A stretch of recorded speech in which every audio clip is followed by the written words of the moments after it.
ఓం శ్రీగురుభ్యో నమః. హరి ఓం.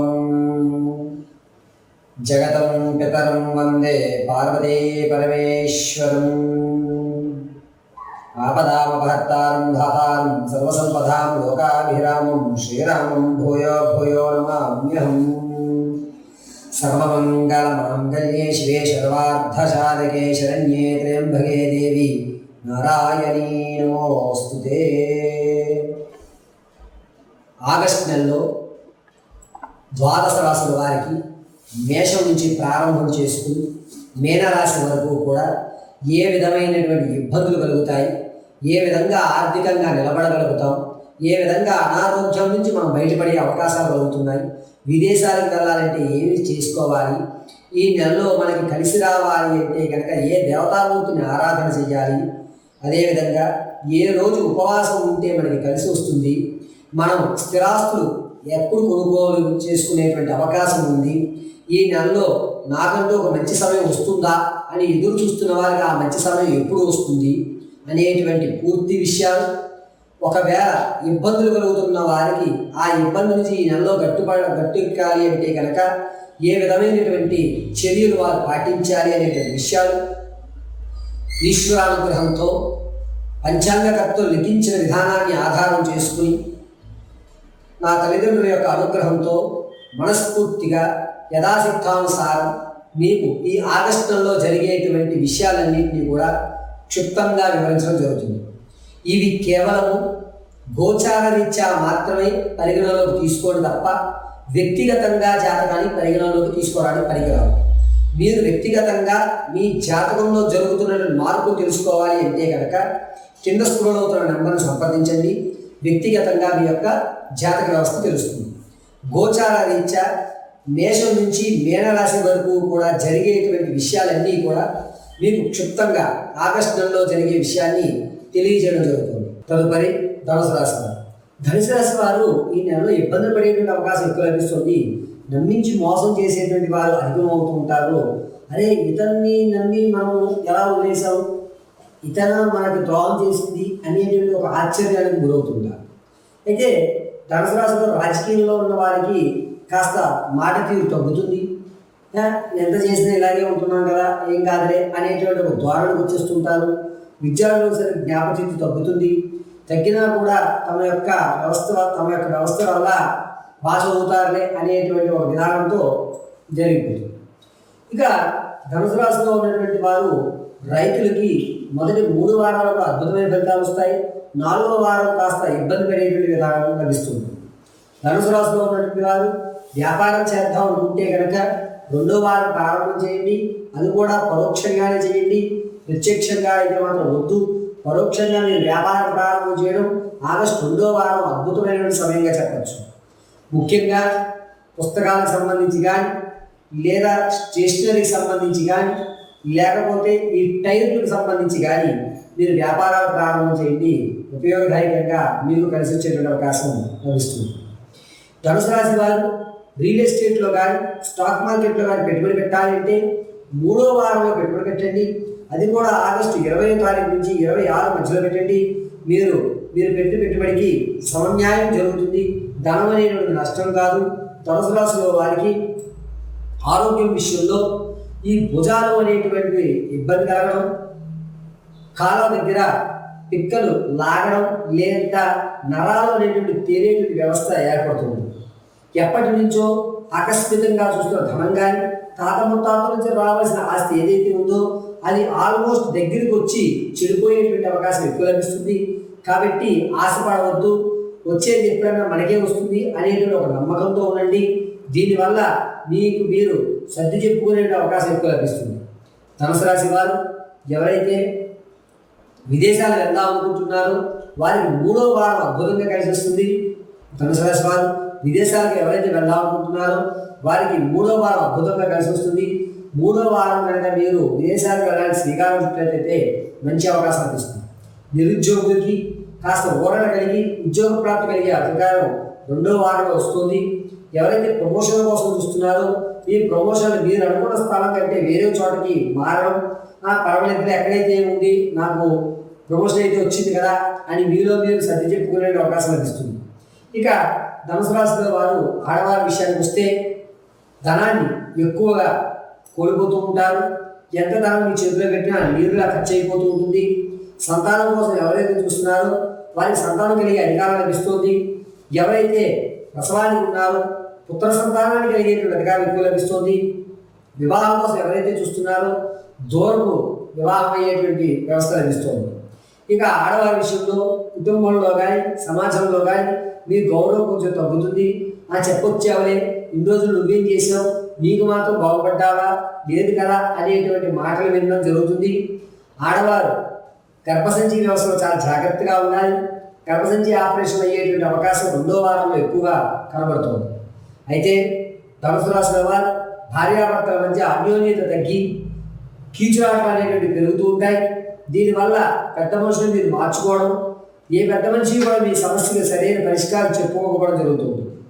ధనుసు రాశి వారు ఉన్నతంగా ఆరోగ్య సమస్య కానీ లేదా ఆర్థిక సమస్య కానీ తొలగాలి అంటే కనుక వ్యక్తిగతంగా మీ జాతకాన్ని తెలుసుకోవాలంటే కింద స్క్రోల్ అవుతున్నటువంటి నెంబర్ని సంప్రదించండి.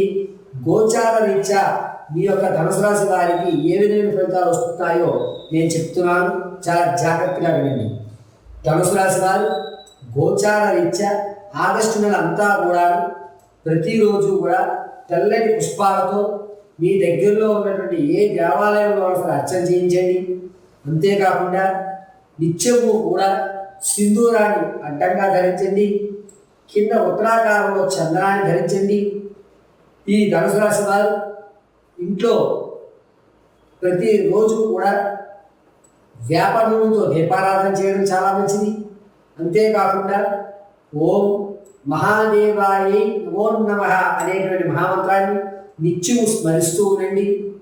ఈ ధనుసు రాశి వారు ఆగస్టు అంతా కూడా ప్రతిరోజు ఉదయం సాయంత్రం కుదిరితే 2 పూట్ల కూడా మీకు దగ్గరలో ఉన్నటువంటి కోవెల్లో నమస్కారం చేసుకుని 5 ప్రదక్షిణలు చేసుకుంటూ ఉండండి.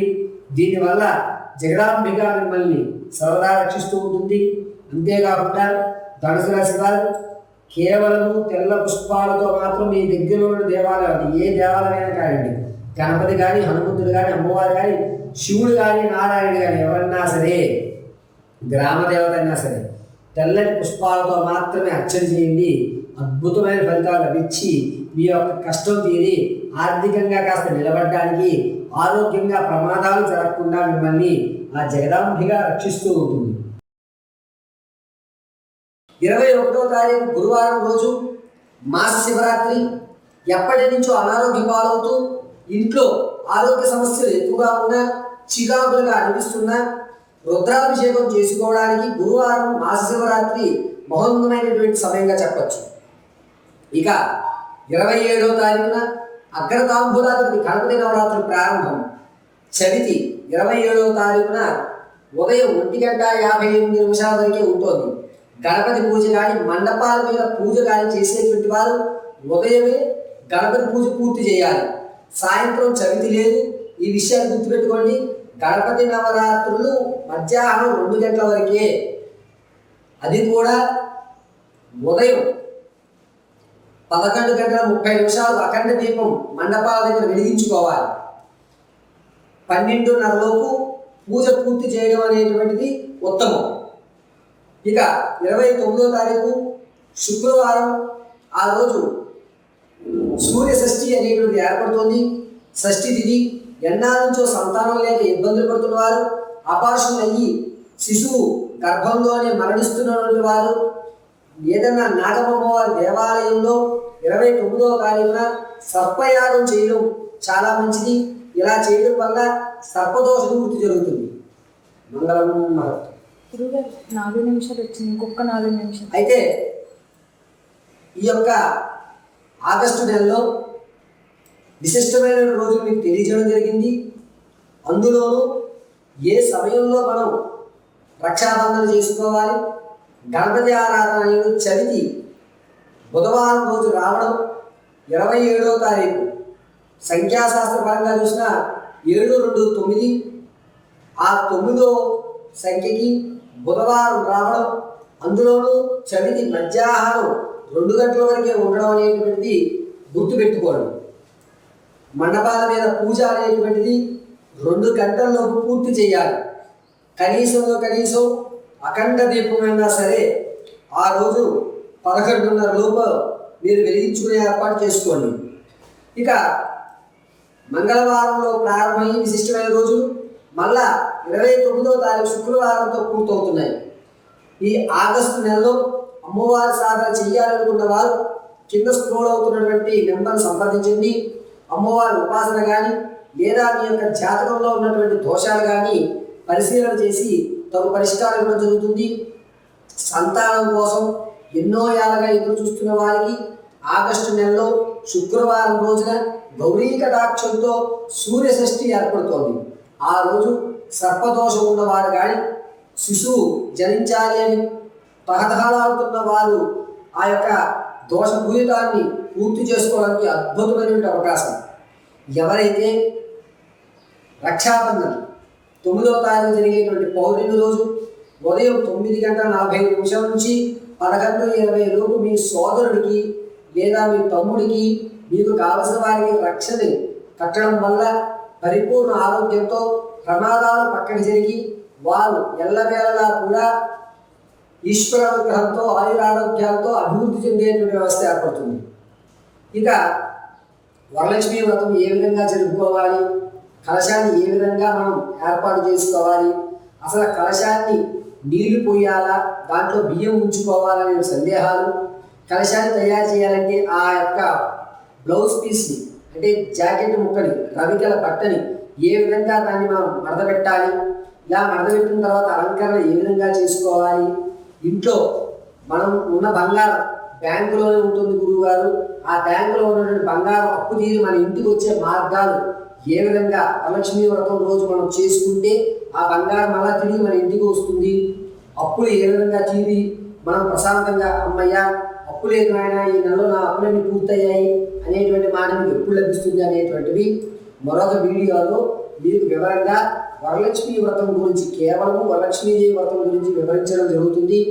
ఇవన్నీ కూడా చక్కగా తెలుసుకుని ప్రతి నెల కూడా విశిష్టమైన రోజులు ఏమిటి, ఆ రోజులు మనం ఏం చేయాలనే విషయాన్ని మీకు తెలియజేయడం జరుగుతుంది. ఏమైనా సందేహాలు ఉంటే కింద స్క్రోల్ అవుతున్న నెంబర్ని మీరు సంప్రదించండి. దీంతో పాటుగా ఈ ఛానల్ మీరు సబ్స్క్రైబ్ చేసుకుని మరిన్ని ధర్మ సందేహాలు కానీ లేదా వ్యక్తిగత సందేహాలు కానీ మీరు తెలియజేసుకుని మీ యొక్క సమస్యల పరిష్కారం లభిస్తుంది అని భావిస్తూ భారతీయ పరమేశ్వర కటాక్షం నారాయణ లక్ష్మి అనుగ్రహం కలుగుతూ ఉండాలని మనస్ఫూర్తిగా కోరుకోవడం జరుగుతుంది.